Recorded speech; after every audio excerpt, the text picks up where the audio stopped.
going to start by laying your yarn across the palm side of your fingers and with the tail end of it. Keep the working end over here on your right-hand side if you're right-handed, left-hand side if you're left-handed. Wrap your yarn around your finger once, crisscross it. Go ahead, pull this up just a little to get it a little loose so you can get under.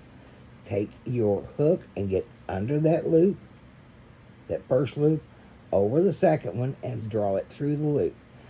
Take both ends and draw them down until you get that snug against here, and then use your working end, the one still attached to your skein of yarn, and pull it down, not too tight now. You want to be able to get your yarn hook, your crochet hook through it. And we're going to chain 21.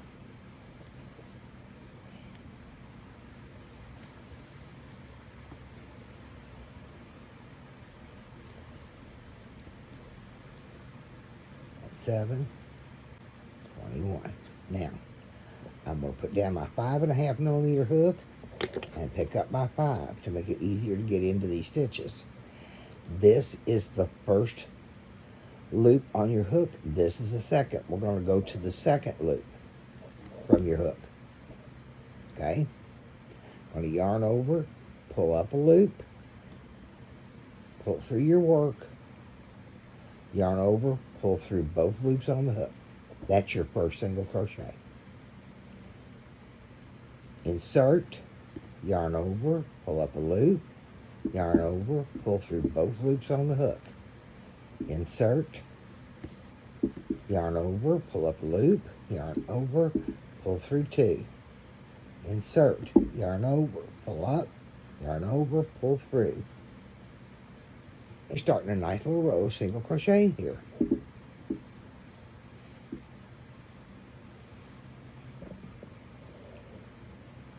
Insert, see the loop here.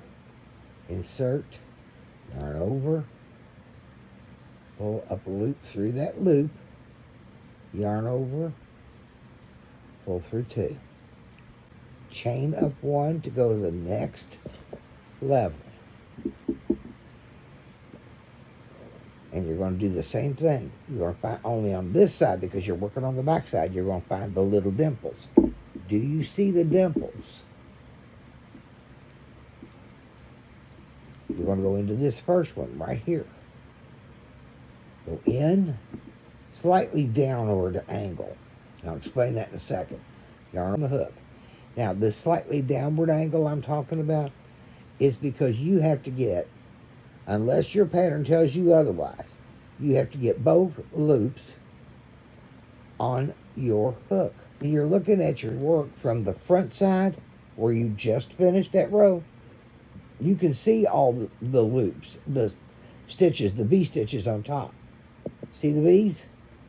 That's the top of your stitch. But when you turn it over, you can't see all that. All you see is a row of dimples.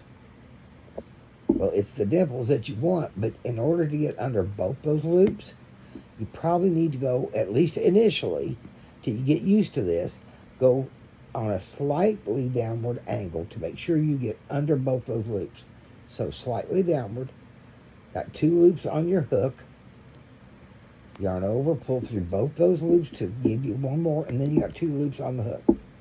Okay, so you have 1 loop on the hook, insert, and under both those top loops, you now technically have 3 loops on your hook. Okay, yarn remaining, 2 loops remaining on your hook. Yarn over, pull through 2. Now let me show you. You see you got dimples on this side. This is what the stitches that you're making. Can you see your V's? Now, probably would have been better if I'd gone on down, but you can still see it. Dimples, and you can see the completed stitches. Looks just like the completed stitches. When you turn it around, look at the front side over here. That's what you're after. Insert into the dimple, slightly on a downward glance. Yarn over, pull up. Yarn over, pull through 2. Into the dimple. Oh.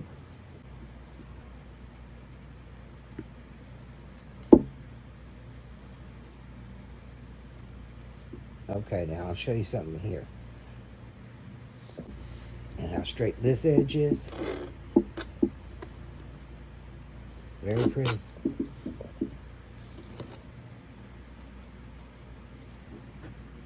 Okay, thank you. Y'all have a good day, good weekend. And if you have not yet subscribed, please consider doing so. And give my video a thumbs up.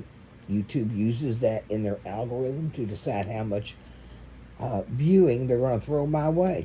If you like what you see, then tell them so. All right, thank you. All have a great day. Bye.